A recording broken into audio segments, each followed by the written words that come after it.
poppin', everyone? I'm John Ferguson, and welcome back for another bomb-ass episode of something new here in the beautiful Teak Life Basement Bar. Before we get to popping some bottles, we have two tequilas to try on this episode.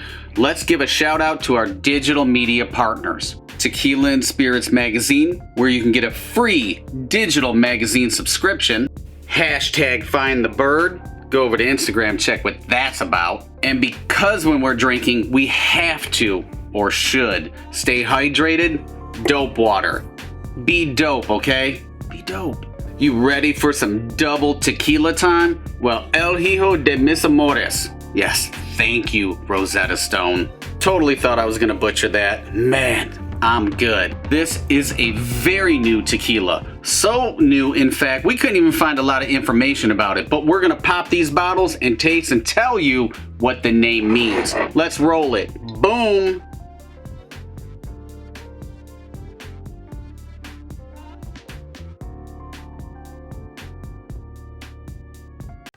Pop. It is time to double fist some tequilas, because I know you like holding two cups. Wasn't that a rap song? I got two cups. Maybe not. Hijo de Mis Amores. That is a very, very tough name. And a lot of the times I don't talk about the names too much, but that is going to be one that might be a little tough for consumers to remember. So we're just going to call it El Hijo from here on out. This episode, we are trying their Blanco and their Reposado. So because I want the Reposado to open up and breathe because it's an aged tequila, that's why I poured this one first. We're gonna sit it right here next to the dope water. And a lot of people, you know, these experts and enthusiasts, we're gonna set that right there. Look at that beautiful, oh, I can't even wait to talk about the color. But a lot of people say, let it sit, you know, 15, 20 minutes. Look, if you're at a tequila bar and you order a tequila and you let it sit for 15, 20 minutes, how fucking long are you gonna be there? On with the tasting. So we're using a Glencairn for the age, the Reposado, and for the Blanco, we are going to use a signature Teak Life tasting flute. And I'll tell you what, man, we're doing some generous pours today. I like it. It's already filling up, so I can, man, it's a couple of different aromas. So I got a lot going on with the Reposado, and now I'm getting a lot more from this Blanco. And so far I'm loving. Do you guys smell that? Do you feel the love? It's like the Black Eyed Peas. While we swirl El Hijo de Mis Amores, what does it mean? So translation, love of my life. And this is a brand that was born in memory of past loves. It's to be consumed with passion. It's to be consumed in experience. And that's what I like to do. So anytime that I kind of properly teach people to enjoy tequila, it should be an experience. It should be the visual, the aroma, the taste. And that's where clinging of the glass comes from, because it's another added experience. Just do your research. We've talked about it on previous episodes too. I know I'm drooling, but before we taste, let's talk about the bottles. Very simplistic, you know, nothing just overly crazy, and you don't have to. I mean, a lot of the times you buy these very expensive bottles, you get them on eBay, and you fill them up with El Toro anyway. We know what you guys do, okay? And then people come over and you're like, oh, this is the most expensive. No. Simplistic, because it's all about what's in the bottle. It's the juice, it's the liquor. That's what we're buying it for. If you're buying it just for the decanter, I mean, do your thing, but that's now I like to consume. So these are simplistic, nothing going, you know, crazy going on. Red cap on the label. It's got, looks like some waves, and it could be like the volcanic lava. You know, it's like a red sea of lava going on. And you know, so nothing that's just simple crazy, but it makes it easy to hold in a fast-paced environment, and for shelf space, you know, it doesn't take up too much room. Color. Okay, it's a Blanco. This could be water. You never know. I could be doing a deep fake right now, and it could be water, but I guarantee you I wouldn't do it. Ooh, wow. Okay, so I'm getting some cooked agave. You know, that roasted, crushed. It's got a vegetal nose to it. So what I mean by vegetal, it's like, you know, fresh cut agave, or sometimes people like to, you know, kind of say like grass. It's kind of got that vegetal aroma to it. Now what's interesting is this is an 80 proof. There is like no ethanol. There are no, you know, fumes coming up that's radiating, pulsating my eye and just making them water. You know, there's no special effects here. That's really nice. You get a little bit of fruitiness. Little touch of pepper, cinnamon on the back end. Nothing crazy. This is really nice. This is NAM 1438. It's one of the most awarded distilleries in all of Mexico. 100% Blue Weber agave. They use deep well water. And what's interesting is, depending on the type of water that they you know, a company uses to distill, you know, I know of a company that uses harvested rainwater, and it's really good. It's an excellent tequila, but it reminds me of my time, you know, living in Florida. It's all musty, you know, it's got that rain, but it's a fantastic tequila. So let's go in for round one. Ooh. Little pepper, little white pepper to remind me, hey, I'm tequila, guys. But nothing crazy. Man, it's got a nice roasted cooked agave sweetness up front. Holy shit, that's pretty nice. Nice fruitiness. You know what? I gotta go in for round two. Boy, this is gonna be an episode 2. Okay, round 2. That's what I was looking for. So this is twice distilled. It's pretty damn smooth. You know, and I know a lot of people don't like saying smooth or whatever like that, but it does have a little bit of a hint of pepper on the back end, but you're getting a nice cooked agave. It's fruit forward. I would probably say, like, you know, some pear, apples. We're here in Michigan, so kind of that pear apple, the papple, you know, putting those together. There's a sweet tartness as well. And almost like if you can combine those pears with the fresh roasted cooked agave and then a little grapefruit.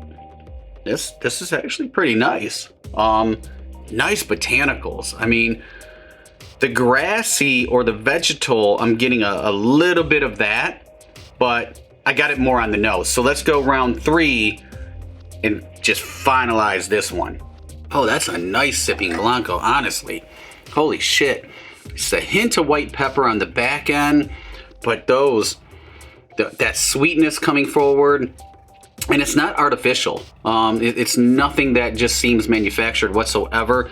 Nice fruity tones. This is a Blanco, and I've really been getting into Blancos lately. Just, you know, maybe throw in a couple whiskey rocks in there or reusable ice cubes so it doesn't dilute it, and it brings out and it chills it. Down here in the basement, it's about a nice balmy 63 degrees, so it's not overly chilled, but it has a crispness to it. Crispness? Feeling good. Flowing in my veins, which tequila should be at all times, just because I'm an intoxicologist. But we are going to move on to their Reposado, and you can see the color. I'm going to show you in the glass, but look at that beautiful, nice golden color. Woo! I love a good Reposado. Reposados, I know añejos and an extra añejo, and I heard they have an añejo. Maybe I can get my hands on that for a future episode. But I heard they have I love añejos. The extra añejos, boy, they just get a little too pricey. But Reposados, so versatile. You can do so much with them, and you can just sip them neat. Color. Oh, I'm telling you, look at that. Nice golden. It's like a wheat field.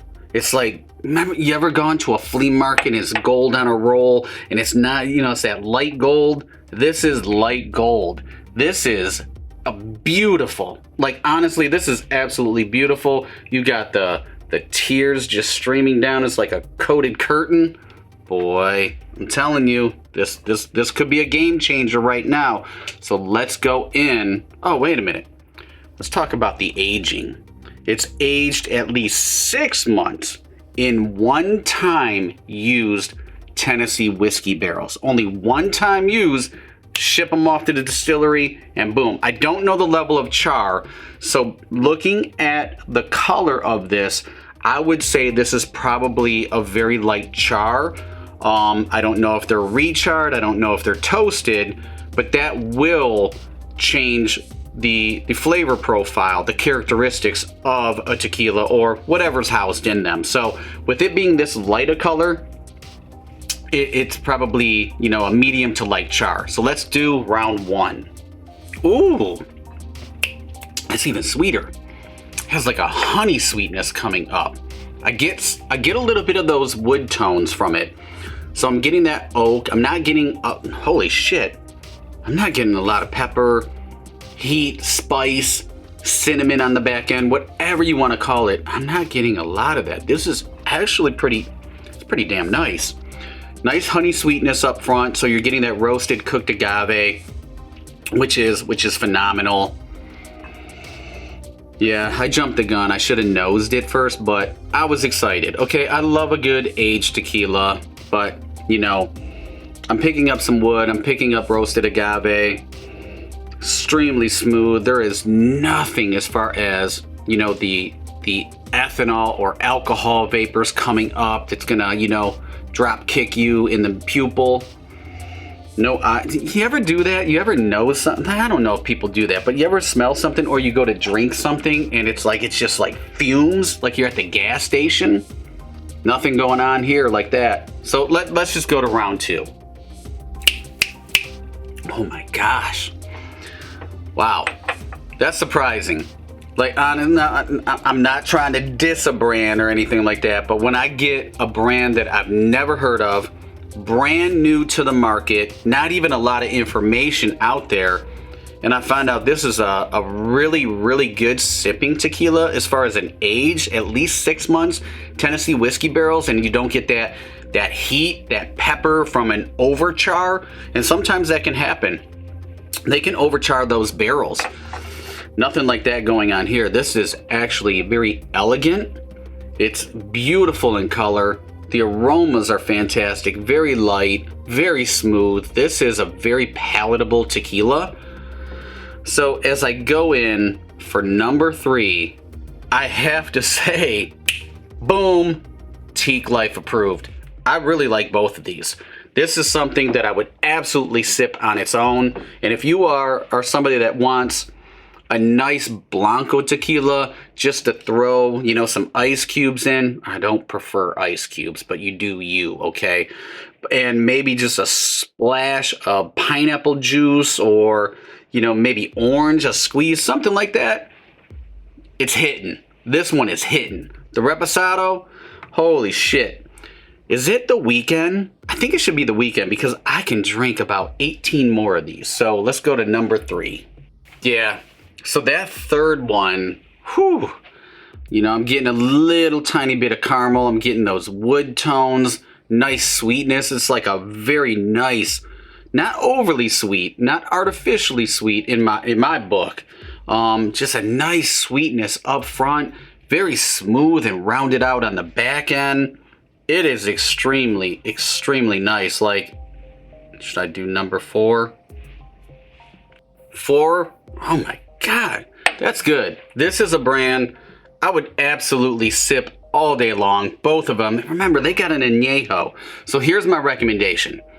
Go online, find out a little bit more about this brand, find out how you can get it because this is actually very good. Teak Life approved all day long. My glass is down to the down. That wraps up another episode of something new here in the Teak Life Basement Bar. We tried El Hijo de Mis Amores, and it is really good. You might not be able to pronounce it, but you damn sure can drink it. If you want to see what's coming up on future episodes of something new here in the Teak Life Basement Bar, be sure to follow us on social media, Instagram, Facebook, Twitter. We always show what's coming up on future episodes, and we do some mini reviews there as well. If you want to drop us a line, if you're a brand owner and you want us to wear some swag, some t-shirts, some hats, or you want your brand sitting here for a tasting episode, email us. We would be happy to oblige. Well, I'm done. This glass is done. I got a little more here. I'm going to drink some more. We'll see you on the next episode. Cheers.